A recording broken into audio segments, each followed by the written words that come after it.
వేదాంతం అంటే ఏంటి గురుగారు?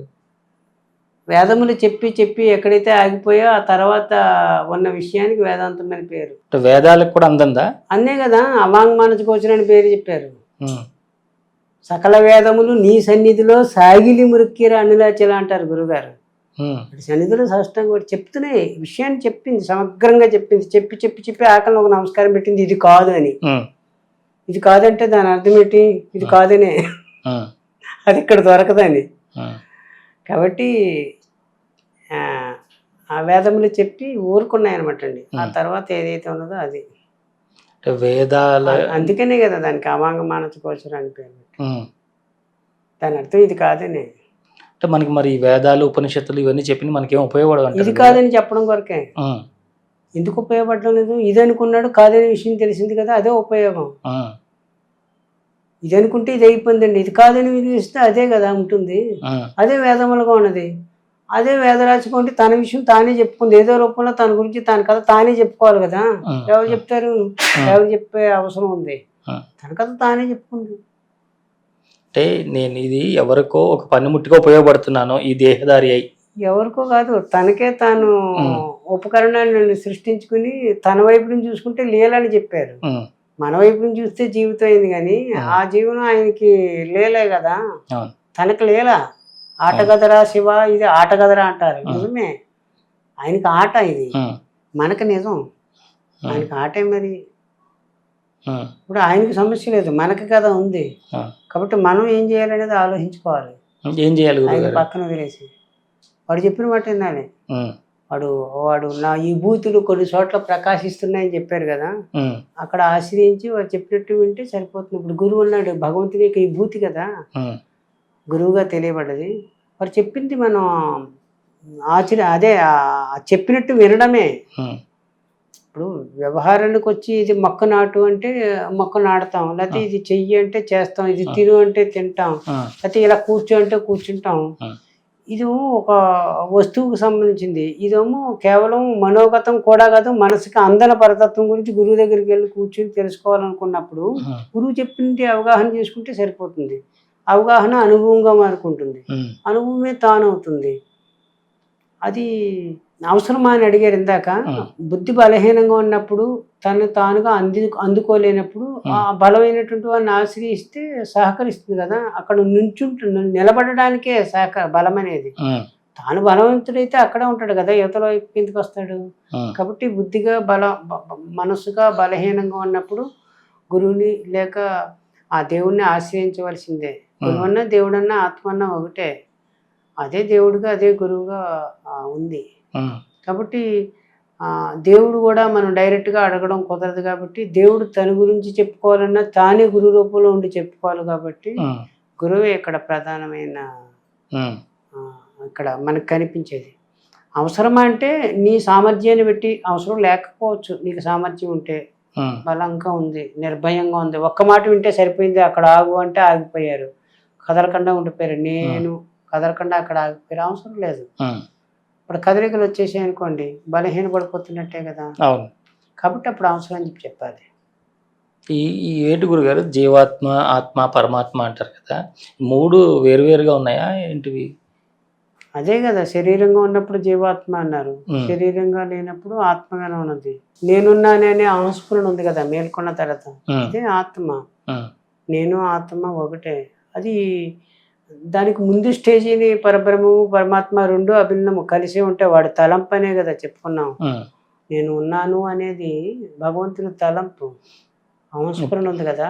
నేనున్నాననే అనుభవం మేల్కొన్న వెంటనే అది వ్యక్తికి సంబంధించింది కదా. వాడి పలుకు అన్నారు, వాడు పలుకు అనమాట. ఆ పలికేవాడు పరబ్రహ్మము, వాడు పలుకు నేనున్నానే అనుభవము. ఆ అనుభవానికి వచ్చిన మొదటి తలంపు పట్టయ్యకి వచ్చిన తలంపులు ప్రపంచము.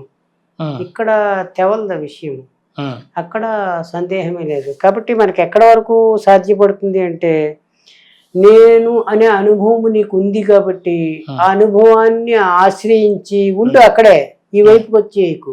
మరి వ్యవహారం ఎలాగా, వ్యవహారం కొరకు ఉండు. వ్యవహారం లేనప్పుడు నేను అని అక్కడ ఆగిపో. వ్యవహారం ఉన్నప్పుడు పట్టేగా ఉండు, పట్టేగా వ్యవహరించు. వ్యవహారం లేనప్పుడు నేనుగా ఉండు.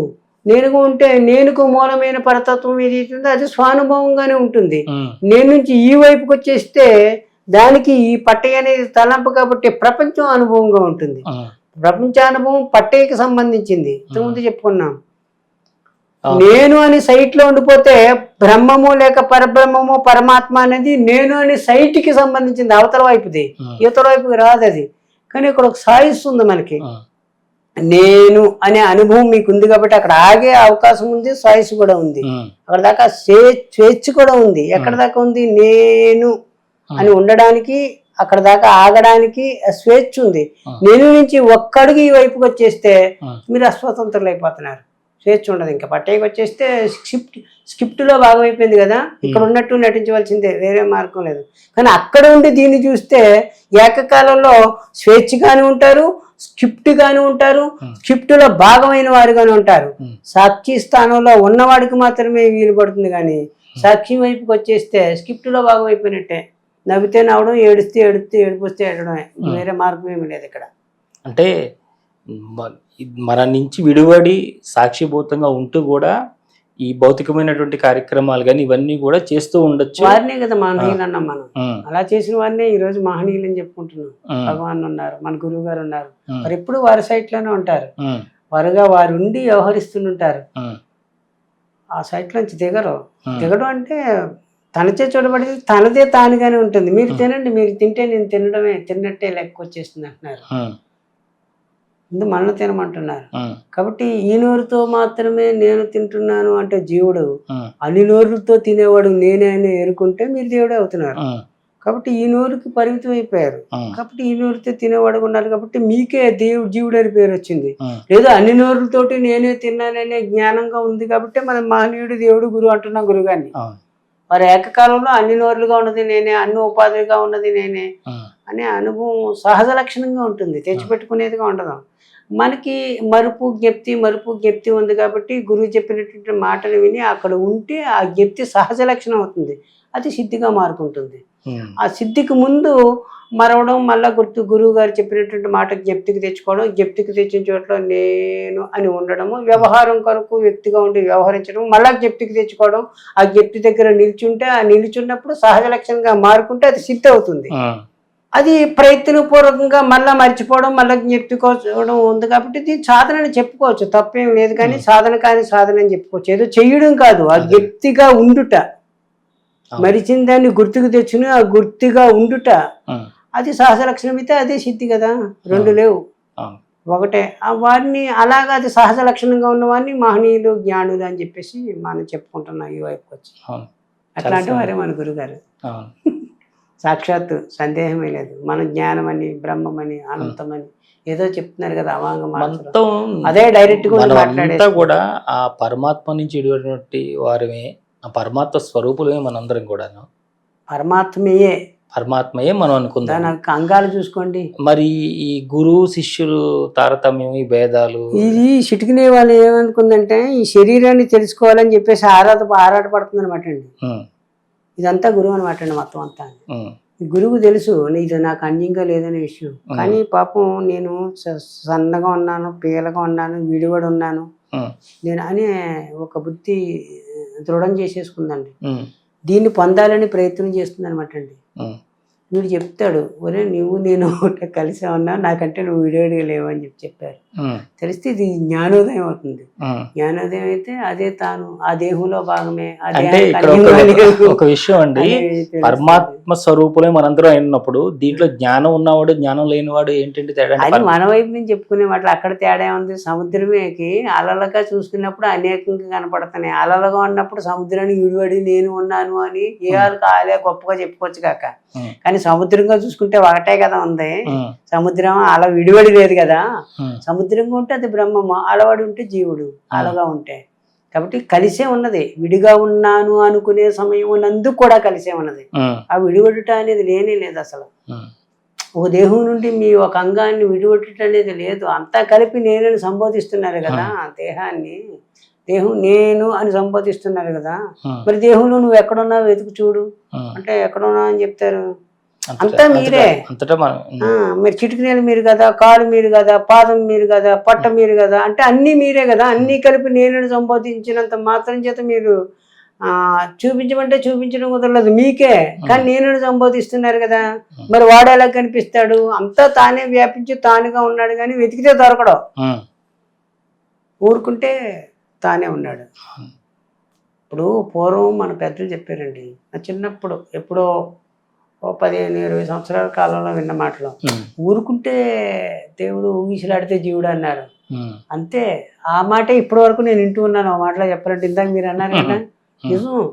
నాకు అర్థమైంది ఏంటనుకున్నారు, నా చిన్నతనంలో ఆచార సాంప్రదాయంలో గురువులు కొంతమంది ఏమీ లేదండి ఇదంతా, నేను ఊరుకుంటే దేవుడు ఊగిసలాడితే జీవుడు అన్నారు. అది ఇప్పుడు తెలిసింది. ఓహో, ఇది ఊగిసలాడితే జీవుడు అయిందని, ప్రపంచం అయిందని, మనస్సు అయిందని, బుద్ధి అయిందని. ఊరుకుంటే అది అక్కడ ఉంది, దేవుడుగానే ఉంది, బ్రహ్మగానే ఉంది, ఆత్మగానే ఉంది. ఇక్కడ కావాల్సింది ఊరుకోవడం. అదే భగవాన్ సుమ్మాయురు అన్నారు. అదే గురువుగారు నేను అని అక్కడ ఆగిపోండి, ఫుల్ స్టాప్ కూడా పెట్టద్దు అన్నారు. ఇంతకంటే మార్గం లేదు, ఊరకుండడమే. ఊరకుండడం ఎలాగాని మాట్లాడుకుంటున్నాం, కానీ మాట్లాడుకుంటే ఊరకుండడం కాదు కదా, మాట్లాపేసి ఉంటే ఊరకుండడమే. అదే చేయవలసింది. మాట్లాడుకోవడం ఏమవుతుంది, కానీ ఊరకుండడం కాదు కదండి. నిద్రపోవాలి ఎలాగా అని చెప్పేసి 2-3 గంటలు, రాత్రి 12 గంటల వరకు మాట్లాడుకుంటే నిద్రపోవడం కాదు కదా. మాట్లాపేసి నిద్రపోతే నిద్ర అవుతుంది.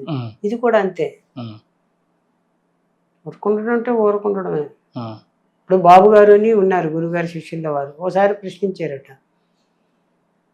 సుమ్మాయిరు అంటే ఏంటి అని అడిగారు. టీవీఎన్ బాబు గారు అని, జ్ఞాన శిశు అని ఇప్పుడు అందరికీ తెలియబడుతున్నారు కదా. సుమ్మాయిరు అంటే ఏంటి భగవాన్ చెప్తున్నారు కదా అని గురువుగారిని అడిగితే, గురుగారు చెప్పిన సమాధానం ఏంటంటే, మంచి సమాధానం చెప్పారు గురుగారు. సరే, ఇప్పుడు దానికి సాధారణంగా చెప్పాలన్నమాట అండి బాబు గారికి. సమాధానం వారికే తెలియాలి. సరే, నువ్వు నీ గురించి కానీ, నీ ప్రపంచం గురించి కానీ, నీ దేవుడి గురించి కానీ చెప్పకుండా ఏదో మాట చెప్పన్నారట. అంతే, సైలెంట్ అయిపోయారు. ఇదే సుమ్మాయిరు అన్నారు. అట్లాగా ఉపదేశం చేశారు గురుగారు. కాబట్టి ఊరకుండడు అంటే తన గురించి కానీ, తన ప్రపంచం గురించి కానీ, తను కలిసి దేవుడి గురించి లేక గురువు గురించి కానీ చెప్పకుండా ఊరక ఉంటే అదే సుమ్మాయిరు. అదే తానుగా ఉండడం.